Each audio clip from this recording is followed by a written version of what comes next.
Halo, apa kabar? Jumpa kembali dalam Special Talk di El Sinta.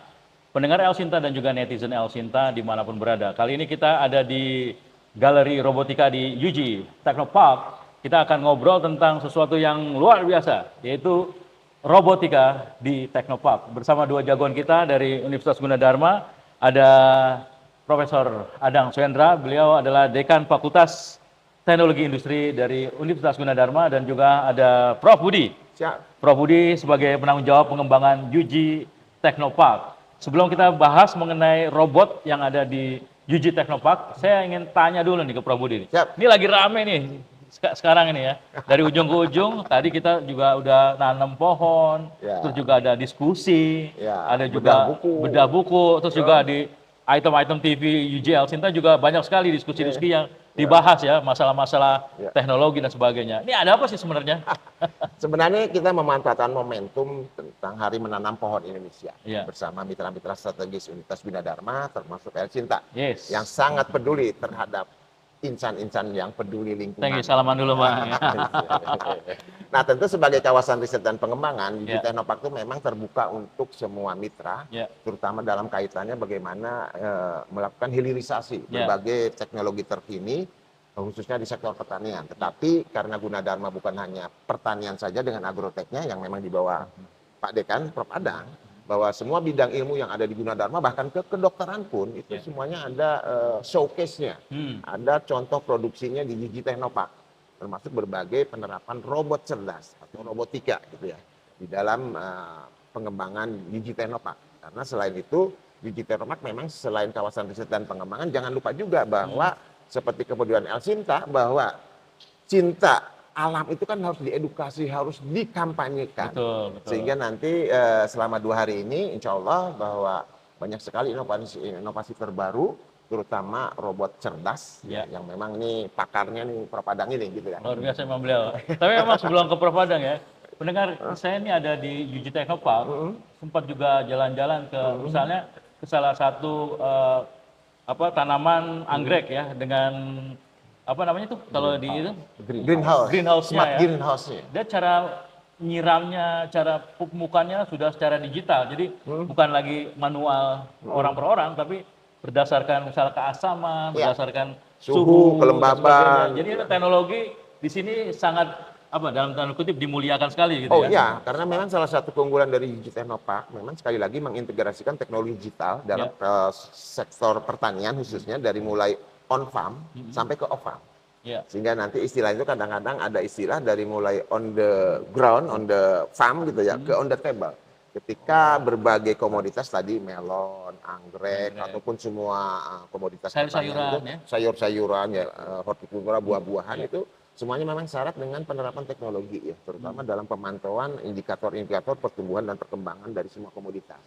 Sehingga tadi Mas Arya mengatakan bahwa ada smart greenhouse, kita punya 7 smart greenhouse, ada melon, ada anggrek, ada anggur gitu kan, ada sayuran, dan semuanya tentu itu merupakan bagian dari hasil hilirisasi berbagai riset yang memang dilakukan oleh Prof. Adang dan kita-kita semua yang ada di Universitas Gunadarma gitu ya. Termasuk kalau nggak salah ke kultur jaringan juga ya? Ya, untuk anggrek memang dan untuk beberapa varietas kita mulai mengarah ke arah mikroskopis gitu ya. Bagaimana kita persilangan ataupun istilahnya itu ada plant breeding. Sehingga insya Allah nanti ada beberapa komoditas pertanian yang memang istilahnya itu dirakit ataupun dimutasi ataupun ada istilah-istilah plant breeding itu memang nanti muncul dari UG Technopark ini. Ini luar biasa ya kalau kita lihat cara menyiram dan suhu itu kan secara digital robot yang melakukan itu ya. Dan sekarang kita ada di galeri robot di UG Technopark. Bisa diceritain dong, Prof, ini kaitannya robot dengan teknologi terus juga dengan lingkungan itu gimana, Prof? Ya, seperti kita ketahui namanya robot ya. Jadi robot kan itu mendapat sebuah masukan, kemudian dia proses, kemudian dia respon aksi. Ya, kalau contohnya di smart greenhouse meskipun dia tidak ada mekanik gerak dan sebagainya, tapi dia kan menerima respon dari sensor. Sensor melalui IoT dapat data digital. Nah, data itu kemudian diproses. Contohnya misalkan di sensor ditanam ke tanah. Nah, itu banyak bisa diketahui misalkan kelembapan. Sudah kering atau masih basah dan sebagainya, prosentase.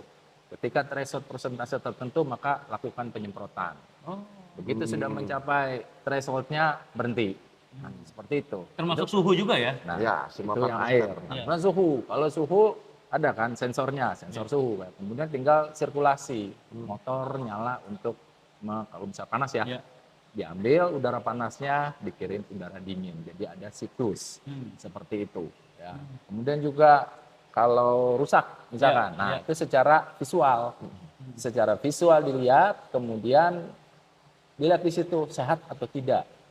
Misalkan ada gangguan hama, nah, Ya. apa berikutnya gitu. Kalau jenis hamanya apa berikutnya. Jadi semua itu punya karakteristik secara visual itu bisa. Jadi kalau visual dilihat, pun bisa ya? Jadi diklasifikasi. Nah, di kamera atau di shoot begitu ada gangguan, respon itu bisa di feedback balik ya? feedback, iya. Secara apa robotik gitu Iya, ya? itu robot kan istilahnya. Iya, betul, Dia betul. ada masuk, proses, kemudian aksi. Nah, kemudian robot-robot tertentu seperti di sini. Nah, ini ada mekaniknya, Ya. Oh, ya. lengan. Nah, Ini ada juga catur, nah, di sini ada ini barista ya? Ini barista. Ini robot pemanen Nah, cabai ya ini kalian? pemanen cabai. Oke, nanti kita ngobrolin Nah, juga. iya, ini Tapi gimana pemanen itu cabai. sebenarnya proses kerjanya, Prof? Proses kerjanya seperti misalkan buat cabai. Ya. Ya, nanti robot ini sudah di-mapping dengan teknologi slim, lidar ya, untuk menuju ke lokasi tertentu. Setelah dia dekat dengan pohon yang sudah di-mapping, kemudian dengan di situ ada kamera, Ya. dia lihat cabainya di mana lokasinya. Berarti secara visual dia melihat lokasi dari cabai itu. Ya. Kemudian lengan itu menuju ke Cabai ya? batang cabai, kemudian dia tak potong, kemudian di bawahnya ada penampung. Nah, ini kan cabainya pedas. Iya. Kalau pakai tangan kan Bahaya tuh. Nah, Sekarang makanya kita kepedesan coba. ya? Nah, makanya kita coba buat implementasikan dengan menggunakan robot, ini istilahnya kita sebut sebagai agrobot, ya UG agrobot ya. Yuji Agrobot. UG Ya. agrobot. Kan Memang tujuannya khusus adalah untuk itu, khusus untuk bidang melakukan pertanian. pemetikan buah-buahan yang mungkin ya ada dua hal nih. Kalau ini kan cabai Ya. rumit. Nah, kalau di atas bisa kita implementasikan menggunakan drone. Nah, kebetulan juga kita ada drone. Oh, ada drone Selain, ya? nah, drone ini Nanti selain kita buat ngobrol ya? nyiram, dia juga nanti kita bisa bawahnya Dibuat membuatkan mekanik khusus ya, untuk mengambil memotong atau menyemprot Oh, jika penyemprotan. ada hama. penyemprotan. Nah, itu namanya precision farming. Ini apa ada aja ya gitu ya. Ada sekarang mah. Iya, mau apa juga ada. Sebenarnya gimana sih tuh visinya ya? Kita pengen tahu kok kalau kata orang nih ada-ada aja gitu. Iya, iya. Tapi memang sebegitu urgent kah untuk ke depan itu, Prof Adam? Iya, khususnya adalah untuk hal-hal yang memang manusia tidak punya kapasitas melakukan itu. Otomatis kita butuh alat bantu. Ya. Nah, jadi bagaimana memanfaatkan alat bantu itu? Ya, misalkan kalau dulu, kalau kita punya lahan luas ya, kita pusing kan nih, ini tanaman gimana caranya ya supaya kalau ada sesuatu tuh bisa lebih cepat untuk diatasi. Ya, sekarang udah ada teknologi drone yang bisa terbang, ya udah disemprot lewat situ, atau dipucuk presisi, kan pakai visual ya, Iya. Iya, iya. dilihat ini posisi sini, maka itulah yang akan diinikan gitu, yang akan di treatment, Diskusi ya, sedangkan yang lain enggak gitu. Terus juga kemarin diskusi ya, penyerbukan. Oh, ya penyerbukan. Jadi katanya Koordinasi indikasi istilahnya. sekarang ada sesuatu yang diserbukan oleh kelelawar. Ya. Cuman kelelawarnya udah langka. Pakai apa coba? Pakai drone yang kecil. Net. Nah, kita bisa lakukan penyerbukan mini ya? robot mini. Iya, iya. Jadi memang Seperti apa, itu. berpikir harus apa out of the box gitu ya. Kadang-kadang liar ya, tetapi Liar. bukan berarti liar tidak punya fondasi keilmuan Iya. gitu ya. Sehingga ketika kenapa kok ada-ada saja, itu kan bukan berarti ujug-ujug ya. Iya. Jadi ada proses pengembangan keilmuan sebenarnya. Iya, Sehingga nah, para dosen dan mahasiswa inilah yang terjun gitu ya.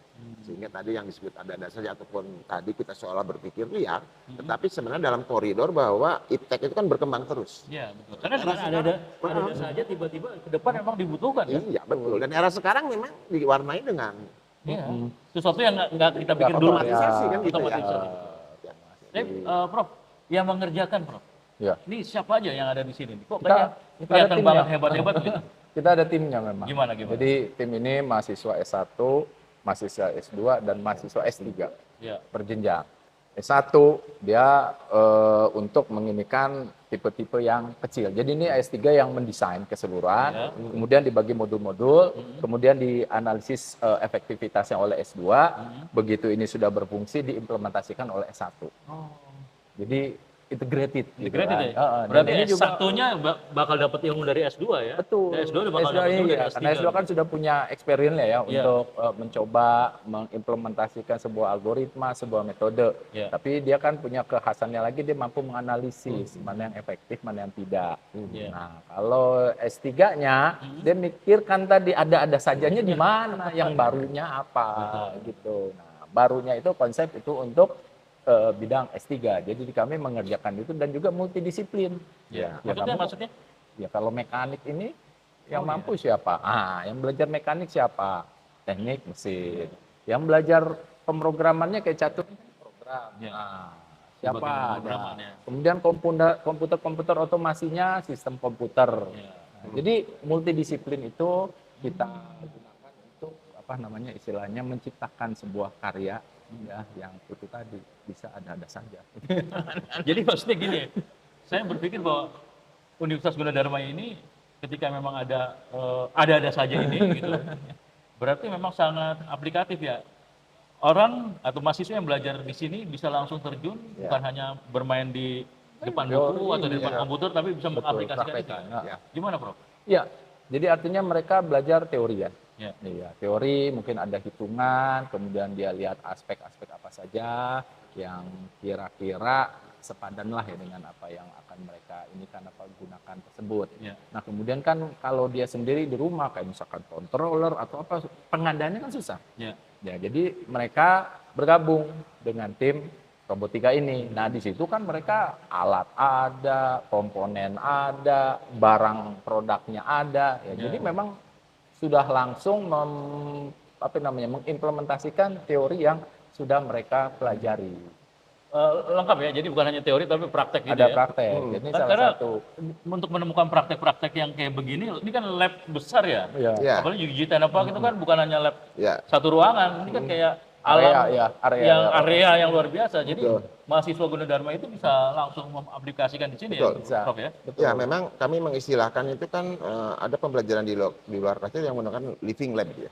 Living lab. Laboratorium hidup gitu ya. Iya. Sehingga nanti betul-betul dengan contoh real dari semua sektor ya, terutama yang penerapan robot cerdas gitu ya.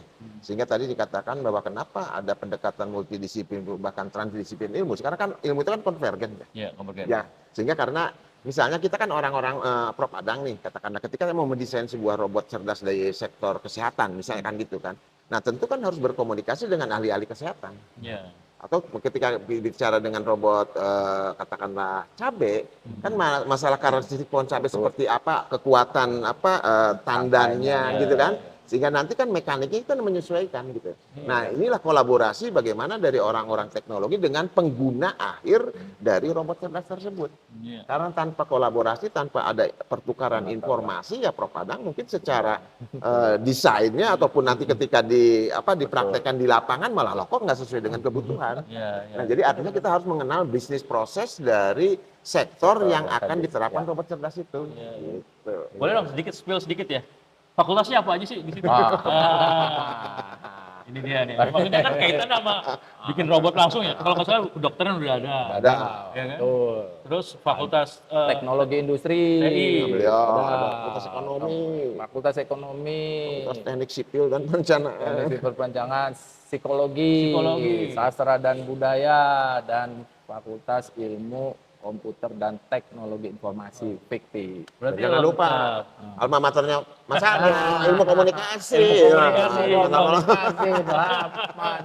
Jadi itu semua bisa jadi satu Ya. dan akhirnya bisa menjadi kerjasama bareng dan menghasilkan sesuatu ya, Bro. Ya, betul, betul. Oke, nah audiens dan juga pemirsa serta juga netizen, sesaat lagi kita akan kuak sedikit nih tentang Inovasi terbaru. catur inovasi terbaru dari Yuji Robotik ya. Ya. Gimana sih? Karena kabarnya catur ini belum ada yang ngalahin ya, kecuali ya master begitu ya. Nanti kita akan ketahui bagaimana proses catur ala robotik di Yuji Technopark ini. Selepas yang berikut ini, jangan kemana-mana, tetap terus dalam Radio Talk bersama Universitas Gunadarma. Kita dalam special talk bersama Universitas Gunadarma, dan saat ini seperti yang saya sampaikan tadi, kita akan coba eksplorasi mengenai robot catur. Ada Prof Adang dan juga ada Prof Budi. Ya. Prof Adan, kasih tahu dong ini robot catur ini gimana sih cara bekerjanya ya, dan serobot apa ini bisa dilakukan gitu. Siap. Oke, robot catur ini kan tentu dilengkapi dengan peralatan permainan catur yang standar. Iya. Ini papannya kita gunakan papan standar internasional. Jamnya juga jam standar. Jadi ini sudah bukan robot untuk mainan, sudah robot benar gitu ya, robot catur. Nah, kemudian dari papan inilah informasi data digital diperoleh. Artinya ketika kita nih ya lawan menggerakkan memindahkan buah catur ke sebuah lokasi, selanjutnya robot akan menghitung dengan menggunakan algoritma langkah apa yang terbaik untuk mengalahkan lawan. Dihitung dengan sebuah algoritma. Itu ya. dengan algoritma tertentu ya? Algoritma di tertentu. Robot ini ya? Ya, betul ya. Di kepala robotnya ya tentu kita gunakan komputer gitu ya. Nah, kemudian ketika kita sudah bergerak, kemudian robot ini akan menggerakkan ke posisi tertentu dan tentu saja juga mencatat waktu berapa lama sih dia berpikir. Jadi nanti ketika dia seri, ini juga bisa dilihat siapa yang waktunya terlama. Nah, itu yang waktunya tercepat yang menang waktu istilahnya ya. Nah, kalau pakai algoritma berarti si lawan agak susah bisa ngalahin robot dong ya? Ya kalau orang tentu saja ya kalau permain mula ya, nah itu akan berat melawan robot karena dia. Nah, cuma robot ini kan bisa kita setel tingkat kesulitannya, levelnya. Gitu. 1, 2, 3 sampai level 7 lah katakan gitu ya. Nah, level 7 makin susah dikalahkan. Makin susah. Nah, kenapa makin susah? Ya karena kan kalau orang berpikir main catur kan langkah ke depan yang hitungnya ya.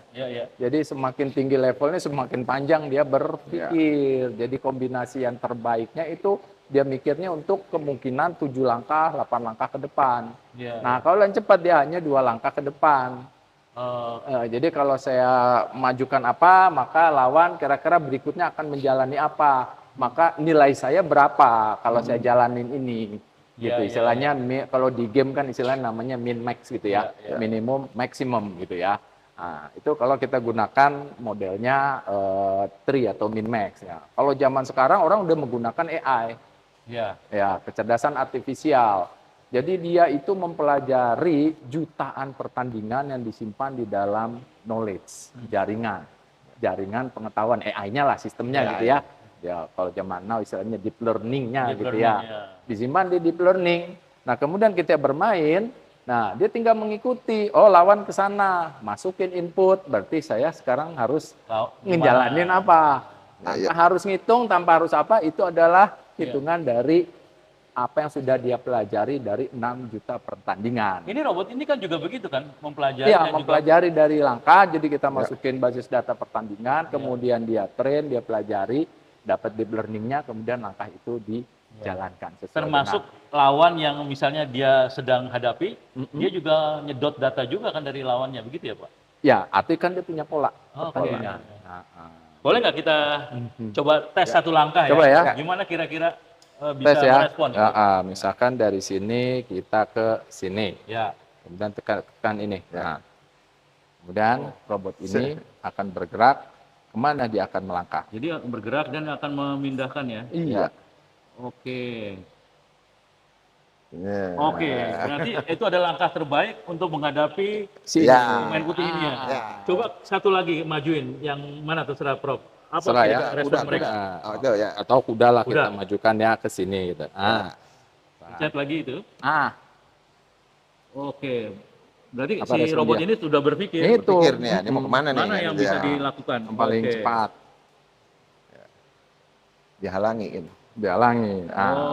Dan seterusnya. Dan seterusnya. Luar biasa nih. Jadi, dan ini juga bisa jadi sparring tanding ya? Sparring. Oh iya. Memang tujuannya itu. Dan bahkan di sini juga udah kita cobakan. Novendra tuh, JM Master Internasional. Indonesia tuh. Kemudian Santo Megaranto juga pernah bertanding dengan robot ini. Ini yang ketiga ya, robot yang ketiga. Iya. Nah, kalau yang ini robot yang ke versi ketiga kita. Namanya apa ini? Ini namanya robot Tartakao. Apa? Bacanya Tartakao.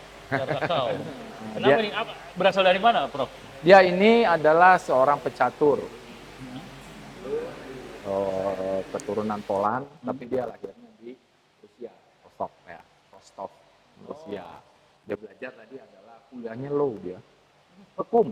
Hukum ya? Nah, makanya logiknya itu jalan kan, makanya dia namanya hukum. Nah, sampai S3 doktor. Jadi pemain-pemain catur luar negeri itu memang istilahnya dilatih dan dia juga belajar sampai S3. Nah, sehingga di Gunadarma juga kan, karena Gunadarma juga membina, memberikan beasiswa bagi para pecatur untuk bisa menyelesaikan studinya di Gunadarma.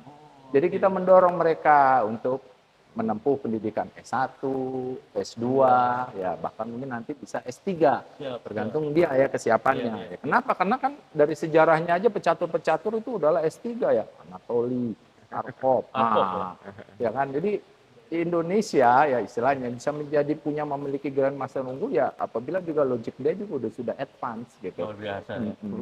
Prof Budi, kira-kira apa ya yang bisa dikasih gambaran ke masyarakat ya?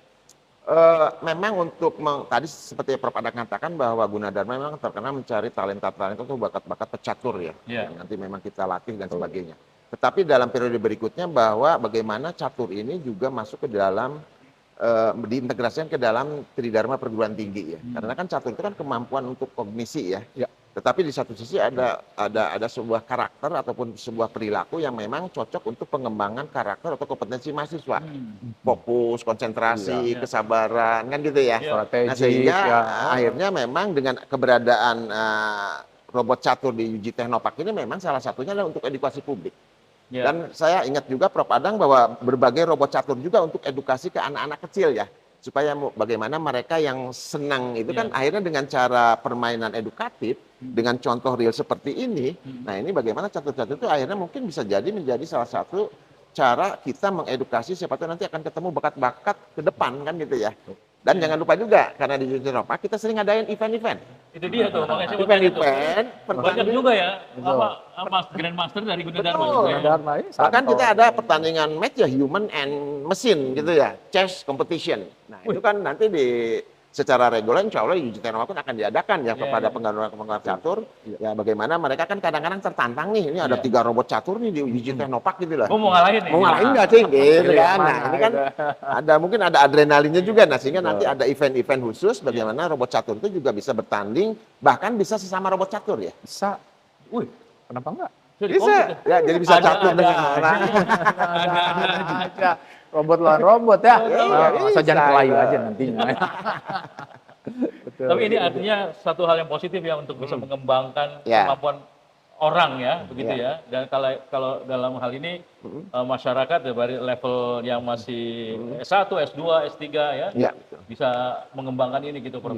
Ya sebenarnya dari kalau kita ingat dulu ya, kita kan pernah mengadakan kompetisi program robot software aplikasi itu kita punya Gundala. Nah itu juga hebat. Zaman tahun berapa itu kira-kira Prof ya? Udah lama sekali gitu ya. Dari sisi ini ya, dari otak nih. Otak robot ini ataupun yang tadi mengendalikan kok dia bisa langkah ke sini ke situ kan ke kanannya ada sebuah manusia lah gitu ya. Tapi kalau sekarang kan mekanika udah canggih ya, teknologi canggih, mereka sudah bisa lihat. Tapi ngomong-ngomong, sudah berapa banyak orang yang bisa mengalahkan untuk level 7?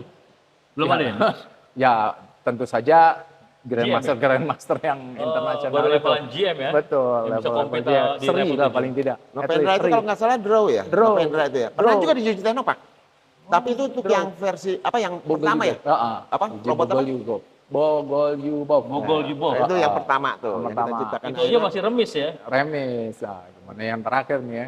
Nah, kalau yang kedua Capablanca itu buat edukasi. Nah, tadi yang katakan untuk anak-anak, untuk sebagai untuk sparring partner kan? Sparring, ada analisisnya. Untuk sparring partner gitu kan? Ini nggak mau dipabrikasi? Pabrikasi. Ya, pabrikasi di karena kan banyak juga tuh. Karena kita pendidikan tinggi ya, perguruan tinggi kan tidak berorientasi kepada apa di cloning gitu. Kecuali di cloning ya, cloning ada yang banyak ya. Banyak. Ya produk-produk luar juga ada tapi mini ya. Dia tidak menggunakan live liveboard, clock. Tapi ini kan sensasinya beda kalau kita main di layar layar, ya, laptop dengan ini beda, kan beda. sensasinya beda ya. Ya. Ya. Bahkan kemarin terakhir ya Perpudi ya, Dirjen Dikti ya. Dirjen Dikti, Prof. Ah, Hairul Munadi juga bermain langsung penasaran. dengan robot. Tadi kan penasaran robot kayak apa? Kalahnya jangan spill ya. Jangan spill makalahnya.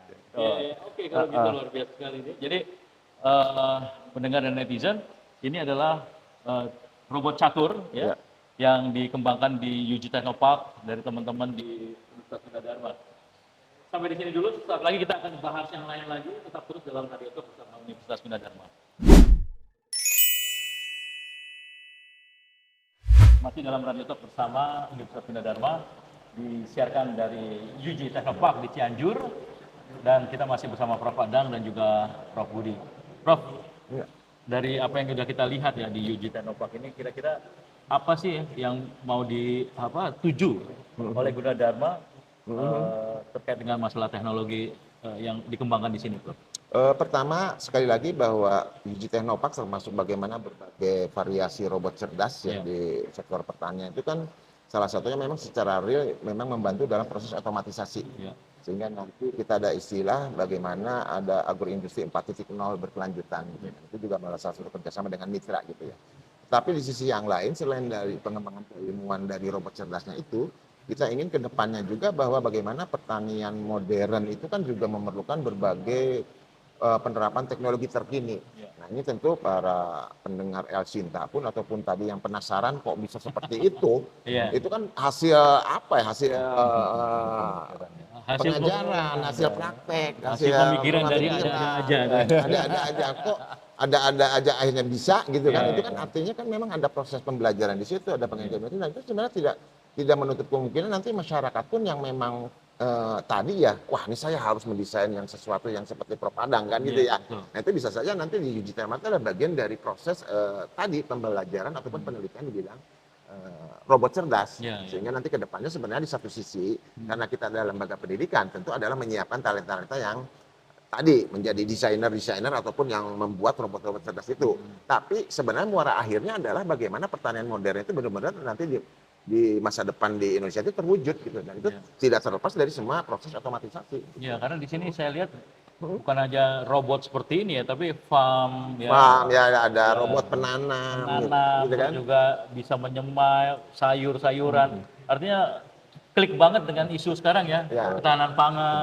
Depan juga harus lebih sustainable begitu ya. Jadi saya lihat UG Technopark ini kayak ingin mengajak masyarakat siapapun, ayo kita care terhadap teknologi dan kita sama-sama kembangkan begitu. Betul, karena memang kawasan UG Technopark adalah kawasan yang memang inklusif gitu ya. Semua masyarakat ataupun siswa-siswa sekolah ataupun mitra-mitra itu silakan berkunjung. Bahkan mungkin nanti bahwa kita pun tadi bahwa karena transisi ilmu dalam pengembangan berbagai jenis sektor penerapan untuk robot cerdas itu pasti menggandeng mitra-mitra juga gitu ya. Tetapi sekali lagi bahwa UG Technopark pun adalah untuk edukasi publik.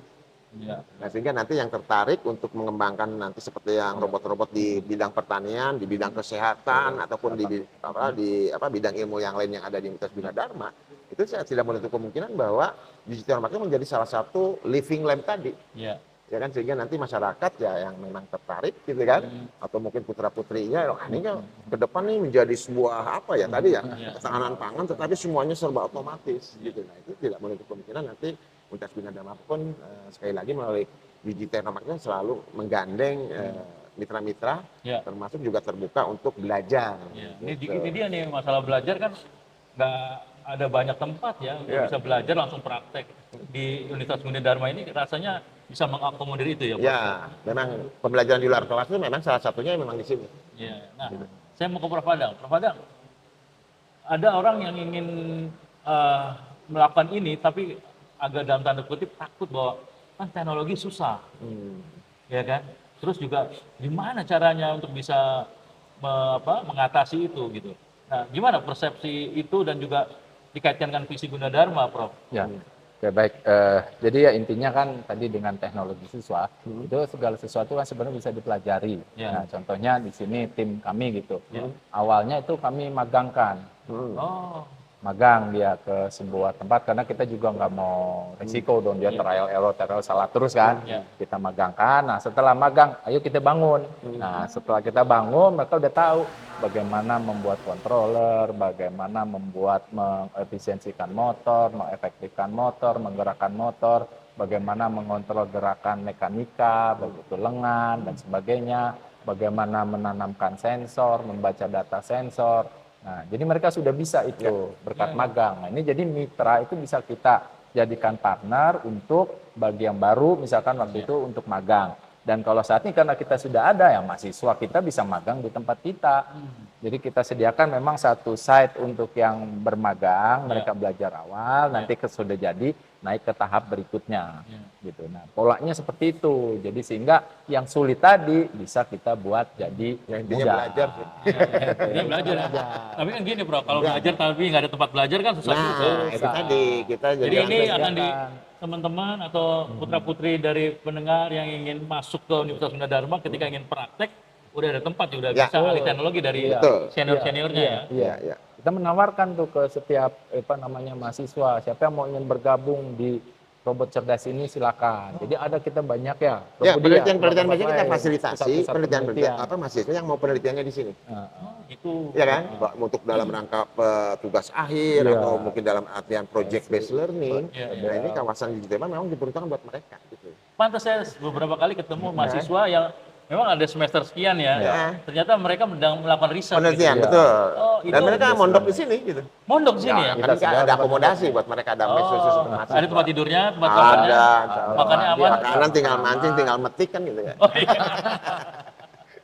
Jadi Iya, bisa diaplikasikan langsung di sini. Iya. Betul. Nah, Prof. Adang, untuk teknologi, kira-kira ada kendala nggak atau misalnya saat ini apa sih yang paling aplikatif yang perlu cermati, yang dipelajari oleh mahasiswa di era seperti sekarang ini? Ya, tentu saja kalau sekarang sudah basisnya kan kecerdasan artifisial ya. Ya. Jadi di Gunadarma itu mereka diajarkan adalah bagaimana AI ini tidak saja untuk bisa dipakai, pakai buat apa, untuk apa, tapi dia juga nih dasar basisnya apa.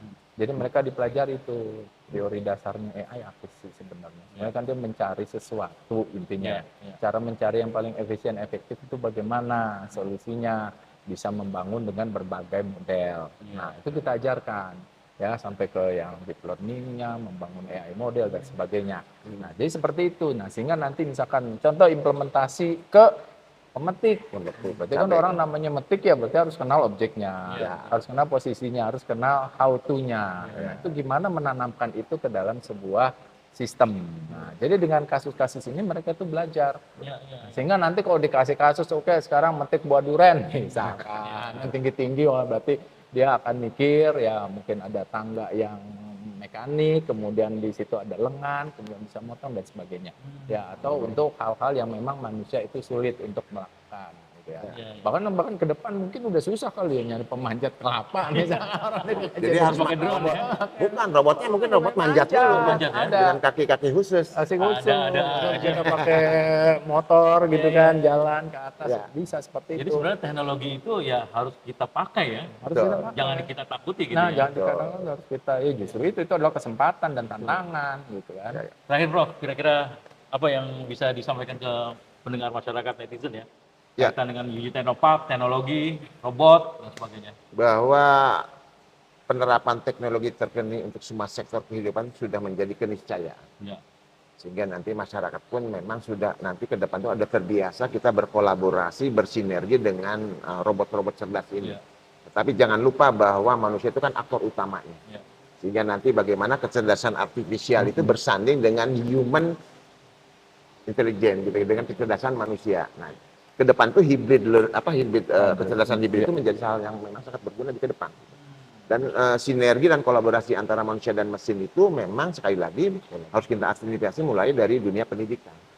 Karena bagaimanapun bahwa robot-robot kan yang mendesain, termasuk yang berbasis AI itu kan orang juga gitu. Ya. Tapi di satu sisi ada fungsi-fungsi manusia yang tadi yang berbahaya, yang rutinitas bisa diambil alih oleh mereka. Nah, ini berbagi peran antara kapan manusia itu sebagai aktor utamanya itu bisa mengendalikan semua teknologi, tetapi di sisi lain ada kemudahan-kemudahan dengan teknologi tersebut untuk membantu hidup dan kehidupan manusia di masa depan. Jadi teknologi kita gunakan, Ya. jangan dia menggunakan kita. Betul. Itu harus bijak menggunakan teknologi dan itu memungkinkan. Gimana gimana? Ya, Kira-kira kalau sekarang ya bagi saya itu anak-anak sekarang jangan takut dengan teknologi. Ya. Apalagi khususnya belajar teknologi ya. Kan sekarang kalau kita lihat, belajar teknologi susah. Ini bilang ada matematika, ada fisika, dan sebenarnya itu enggak ya. Zaman sekarang itu segala istilahnya zaman dulu lah, ngitung. Kok susah ya? Ada alat bantu gitu, Ya. kalkulator atau apa. Ya. Ada sekarang teknologi bisa mempercepat dan mempermudah untuk belajar. Ya. Jadi dengan teknologi itu nggak usah khawatir, nggak usah takut. Ya, jadi masuklah ke dunia teknologi sehingga kan bangsa ini butuh orang yang mampu untuk mengembangkan teknologi maju ya. Betul, Ya kalau nggak ketinggalan terus kapan jadi negara. Hebat, Ya industri aja sekarang udah ketinggalan ya istilahnya ya. Nah jadi disitulah artinya bahwasanya kita sebagai manusia yang mau belajar ya, jadi nggak usah khawatir terhadap teknologi ini nantinya khususnya apalagi zaman sekarang teknologi bisa mereplace. Padahal enggak, ada satu sisi tadi itu manusia tetap memiliki peran besar di situ.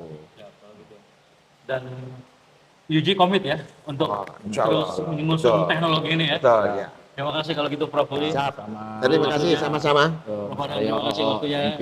Luar biasa sekali. Dan pendengar netizen sampai di sini dulu. Radio Talk, ngobrol-ngobrol santai tapi berbobot ini dengan Prof. Adang dan juga Prof. Budi. Kita jumpa di lain kesempatan. Terima kasih dan sampai jumpa.